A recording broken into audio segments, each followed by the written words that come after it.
श्री स्वामी समर्थ. नमस्कार भक्तांनो. 27 मे कमला एकादशी. 3 वर्षातून आलेला गुप्त सिद्धियोग, कोणालाच माहीत नसलेले विष्णू पुराणातील आणि खगोलशास्त्रांचे सर्वात मोठे गुपित. येता 27 मे 2026 बुधवारी अधिक महिन्यातील परमपवित्र कमला एकादशी येत आहे. हा असा सुवर्णयोग आहे की 3 वर्षातून फक्त एकदा येतो. विज्ञान आणि शास्त्राची सांगड.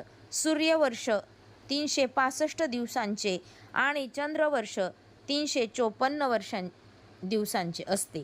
तर हे 2 वर्षातील 11 दिवसांचा फरक भरून काढण्यासाठी दर 3 वर्षांनी अधिक मास येतो. या काळातील ब्रह्मांडात नकारात्मक शक्ती लहरी सर्वाधिक कार्यरत असतात. त्यामुळे या दिवशी केलेली सेवा एका रात्रीत फळ देते. चला आधी पाहूया नशीब बदलणारे 51 महातोडगे. ओम नमो भगवते वासुदेवाय नमः. उंबरठ्याचा गुप्त तुकडा. एकादशीच्या दिवशी सूर्यास्तापूर्वी घराच्या मुख्य उंबरठ्याच्या मध्यभागी हळदीचा एक छोटा खडा तुकडा स्पर्श करून तो तिजोरीत ठेवावा. याने घरातील खेळता पैसा प्रचंड वाढतो. 2. सकाळी उठल्या उठल्या तांब्याच्या पात्रात थोडे पाणी आणि हळद मिसळून ते मुख्य दारावर शिंपडावे. वाईट नजर दारातूनच परत फिरते. 3. संध्याकाळी 6 ते 7 दरम्यान मुख्य दाराचे बाहेर डाव्या बाजूला गाईचा शुद्ध तुपाचा एकमुखी दिवा लावावा. दिवा लावताना 1 अख्खी लवंग टाकावी. 4. मिठाच्या डब्यातील रहस्य. स्वयंपाकघरातील मिठाच्या डब्यात नेहमी 2 अखंड लवंगा आणि 1 दालचिनी तुकडा ठेवावा. यामुळे घरातील अन्नपूर्णा माता अखंड स्थिर राहते. 5. घरातील तांदळाच्या डब्यात तळाशी 1 रुपयाचे नाणे आणि लहान सुकी हळद ठेवावी. यामुळे घरातील धनाचा साठा कधीही रिकामा होत नाही. 6. एकादशीच्या दिवशी देवघरात लक्ष्मी मातेसमोर गोमती चक्र किंवा कवडी ठेवावी. पूजा झाल्यावर ती पिवळ्या कपड्यात बांधून पैशांची ठिकाणी ठेवावी. 7. गुपित पिवळा तोडगा. या पावन दिवशी भगवान विष्णूंना आणि स्वामींच्या फोटोला पिवळी कण्हेरची फुले किंवा पिवळे केळे अर्पण करावे. यामुळे कुंडलीतील अत्यंत खराब असलेले गुरुग्रह देखील शुभ फळ देऊ लागतो. 8. एकादशीला तुळशीच्या पानाला नख किंवा स्पर्श करू नये, तसेच पाणी घालू नये. फक्त संध्याकाळी तिच्यासमोर तुपाचा दिवा लावून 11 प्रदक्षिणा माराव्यात. 9. पारी आरतीच्या वेळी स्वामींना वरण भाताचा सात्विक नैवेद्य दाखवावा, पण स्वतः मात्र त्या दिवशी भात खाणे पूर्णपणे वर्ज्य करावे. 10. रात्रीचे 11 गुप्त शब्द. रोज रात्री झोपण्यापूर्वी डोळे बंद करून म्हणा, भिवू नकोस, मी तुझ्या पाठीशी आहेस, श्री स्वामी समर्थ. यामुळे रात्री भयानक स्वप्ने पडत नाहीत. 11. घरात विनाकारण भांडणे होत असल्यास रोज रात्री स्वयंपाकघर पूर्ण स्वच्छ करून ओट्यावर 2 कापूरवड्या आणि 1 वेलची जाळावी. यामुळे वास्तू शांत होते. 12. घरात कोणी सतत आजारी पडत असल्यास तांब्याच्या पेल्यात पाणी ठेवून 1 वेळा तारक मंत्र म्हणावा आणि ते पाणी रुग्णाला प्राशन करायला द्यावे. 13. पितृदोष विनाकारण या एकादशीला घरातील पहिली चपाती किंवा भाकरी नेहमी मुक्या प्राण्याला म्हणजेच काळ्या कुत्र्याला किंवा गाईला गूळ लावून खाऊ घालावी. 14. एकादशीच्या दिवशी घरात मांसाहार, कांदा आणि लसूण खाणे पूर्णपणे वर्ज्य टाळावे. घरात जेवढी सात्विकता राहील तेवढीच लक्ष्मी स्थिर राहते. 15. पैशांच्या पाकिटात नेहमी स्वामींचे चांदीचे नाणे किंवा स्वामींचा छोटा फोटो ठेवावा. यामुळे खिशात पैसा खेळता राहतो आणि विनाकारण खर्च होत नाही. 16. ईशान्य कोपऱ्यात गुपित. घराची ईशान्य दिशा देवघराची बाजू नेहमी स्वच्छ आणि मोकळी ठेवावी. तिथे कधीही कचरा पेटी किंवा झाडू ठेवू नये, कारण ही कुबेराची दिशा आहे. 17. संध्याकाळी 7च्या सुमारास घरात स्वामींची आरती, मंत्र किंवा घालीन लोटांगण मोठ्या आवाजात लावावे. घरातील वाईट शक्ती एका मिनिटात पळून जातात. 18. जेवताना पानात कधीही अन्न उष्टे सोडू नये हा स्वामींचा अत्यंत कडक नियम होता. अन्नाचा अपमान केल्यास अन्नपूर्ण माता रुष्ट होते. मनःशांतीसाठी प्रामाणिक सराव. भक्तांनो, तुम्ही अतिशय श्रद्धेने तोडगे वाचत आहात. 2 मिनिटे डोळे बंद करा, दीर्घ श्वास घ्या आणि मनात 3 वेळा म्हणा, अशक्य ही शक्य करतील स्वामी. माझ्या पाठीशी ब्रह्मांड नायकाचे कवच आहे. चला आता पुढील गुप्त तोडगे पाहूया. 19. निर्मळ मनाचा तोडगा. मनात कोणाबद्दलही कपट, मत्सर किंवा राग न ठेवता सर्वांशी प्रेमाने वागावे. स्वामी नेहमी निर्मळ मनाच्या भक्तांवर कृपा करतात. 20.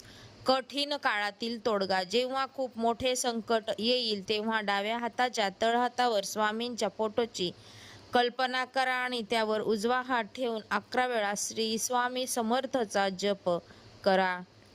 21. रोज सकाळी कामासाठी किंवा व्यवसायासाठी घराबाहेर पडताना कपाळावर अक्कलकोटची पवित्र उदी लावावी. सर्व कार्य निर्विघ्नपणे यशस्वी होतात. 22. दरिद्रता नाशक नियम. गरम तव्यावर जेवण संपल्या लगेच थंड पाणी ओतू नये. त्यातून निघणारा छन असा आवाज वास्तुदोष आणि घरात प्रचंड गरमी निर्माण करतो. 23. एकादशीच्या दिवशी एखाद्या गरजू, गरीब किंवा अपंग व्यक्तीच्या यथाशक्ती अन्नदान किंवा पिवळे वस्त्र दान करावे.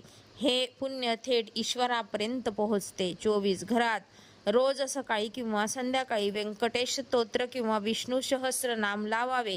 यामुळे घरातील आर्थिक अडथळे एका झटक्यात दूर होतात. 25. पाण्याचा तोडगा. पिण्याच्या पाण्याजवळ, माठाजवळ किंवा फिल्टरजवळ संध्याकाळी 2 मिनिटे दिवा दाखवावा. यामुळे घरातील पितर तृप्त होतात आणि कुटुंबाला सुख लाभते. 26.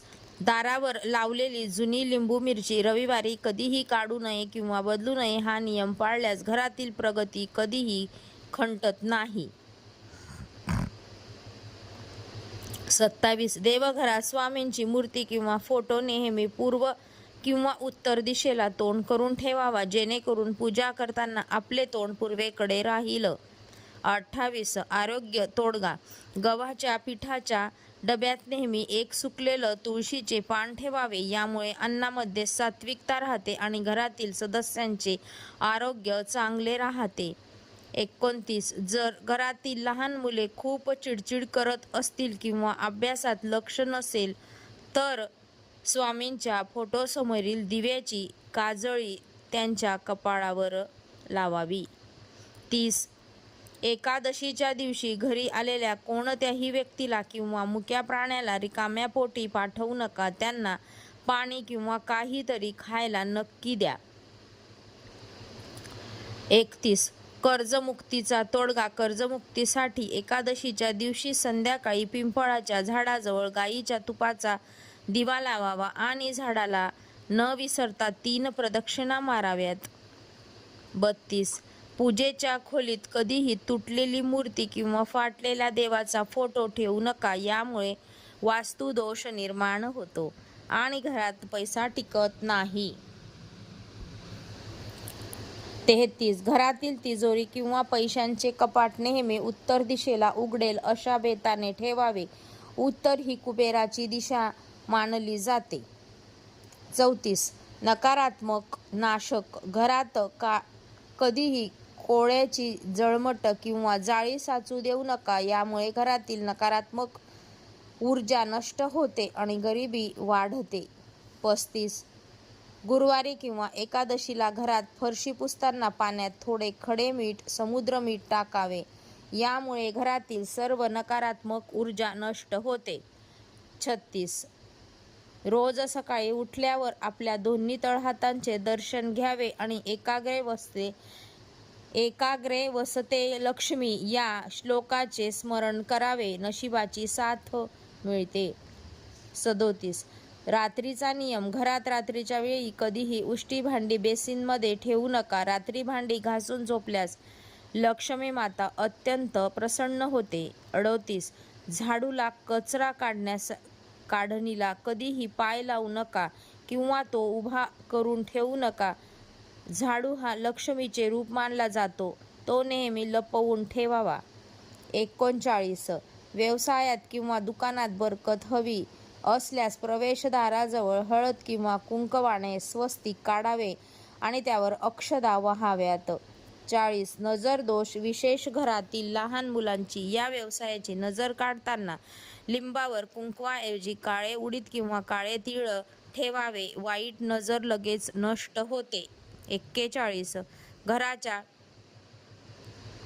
मुख्य दाराला कधीही करकर असा आवाज येऊ देऊ नये. दाराला तेल लावून ठेवावे, आवाजामुळे घरात कलह आणि आर्थिक नुकसान होते. 42. एकादशीच्या दिवसात तोंडातून कोणाबद्दलही अपशब्द, शिवी किंवा खोटे बोलणे टाळावे. मुखात सतत स्वामींचे नामस्मरण सुरू ठेवावे. 43. राहू दोष निवारण.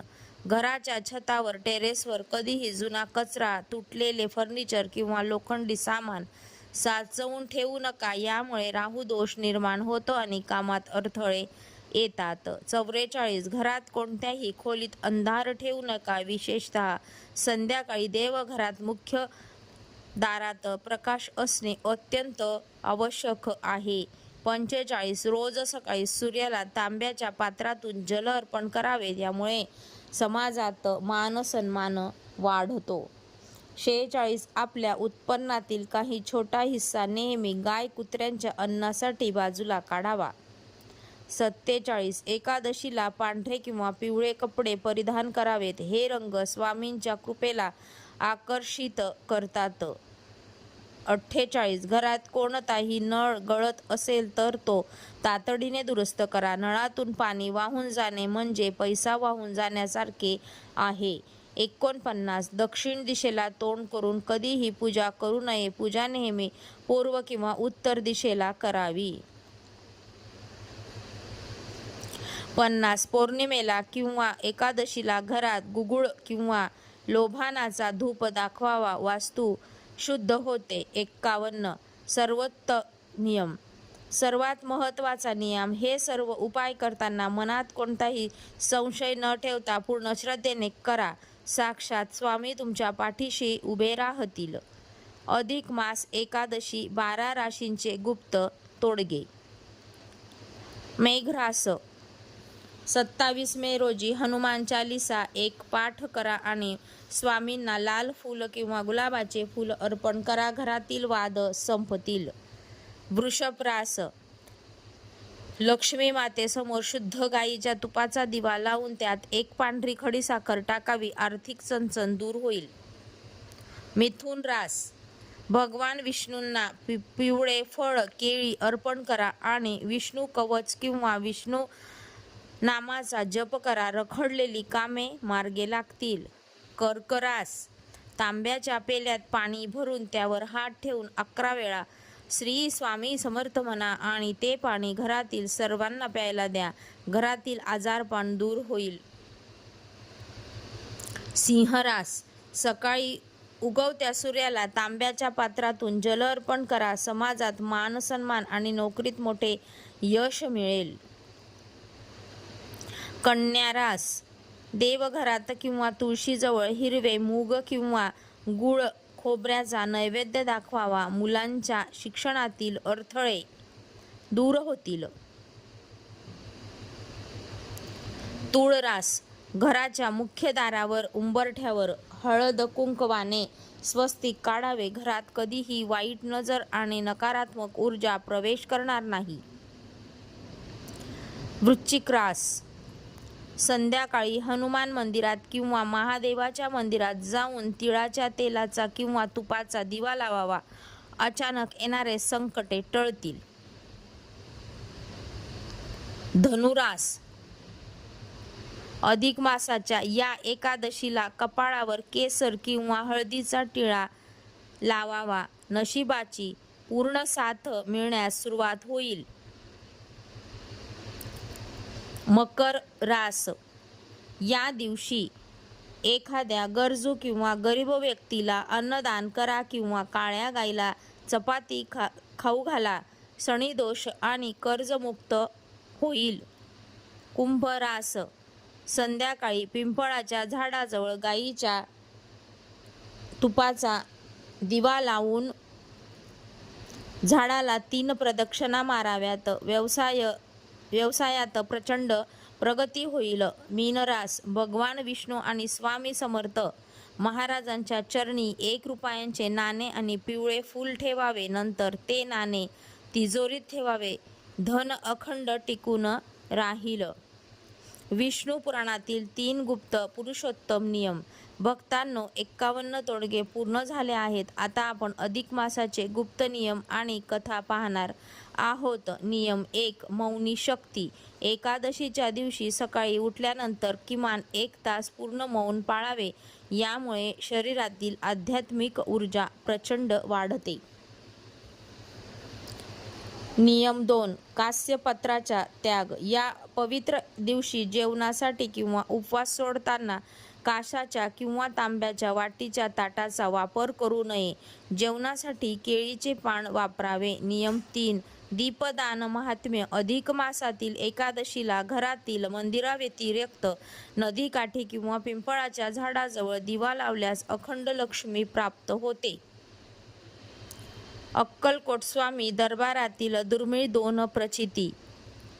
जहाजावरील व्यापाराचे रक्षण आणि अधिक मासाचा विडा. एकदा अक्कलकोटच्या दरबारात एक मोठा जहाजाचा व्यापारी आला. त्याचे अनेक जहाजे समुद्रात बुडाली होती आणि तो पूर्णपणे कर्जबाजारी झाला होता. अधिक मास सुरू होता. स्वामी महाराज आपल्या वटवृक्षाखाली बसले होते. स्वामींनी त्या व्यापाराकडे पाहिले. आपल्या तोंडातून खाल्लेला विडा तांबूल काढला आणि त्याच्या हातात दिला. स्वामी म्हणाले, जा, हा विडा तिजोरीत ठेव. व्यापाराने पूर्ण श्रद्धेने तो विडा घरात आणून ठेवला आणि अधिक मासातील एकादशीचे व्रत केले. 2च महिन्यात त्याचे बुडालेले जहाज हिरे जवाहरांसह सुरक्षित परत सापडले. स्वामींचा उष्टाविडा साक्षात कुबेराचे भंडार ठरला. गरीब शेतकऱ्याची सुवर्ण प्रचिती आणि स्वामींची माया. अक्कलकोटच्या जवळ एका गावात एक अत्यंत गरीब शेतकरी राहत होता. त्याच्या शेतात प्रचंड दुष्काळ पडला होता आणि सावकाराचे कर्ज फेडण्यासाठी त्याच्याकडे 1 रुपयाही नव्हता. तो एकादशीच्या दिवशी अनवाणी पायाने स्वामींच्या दरबारात आला आणि रडू लागला. स्वामींनी त्याला पाहिले आणि रागाने समोर पडलेली एक मातीची ढेकूळ, मातीचा तुकडा उचलली आणि त्याच्या झोळीत टाकली. स्वामी ओरडले, घे आणि चालता हो.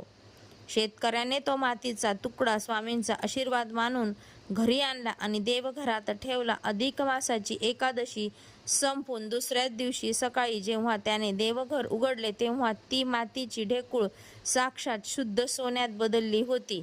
स्वामींच्या दरबारात श्रद्धेला कधीही कमतरता पडत नाही, हेच यातून सिद्ध होते. अशक्य ही शक्य करतील स्वामी. श्री स्वामी समर्थ.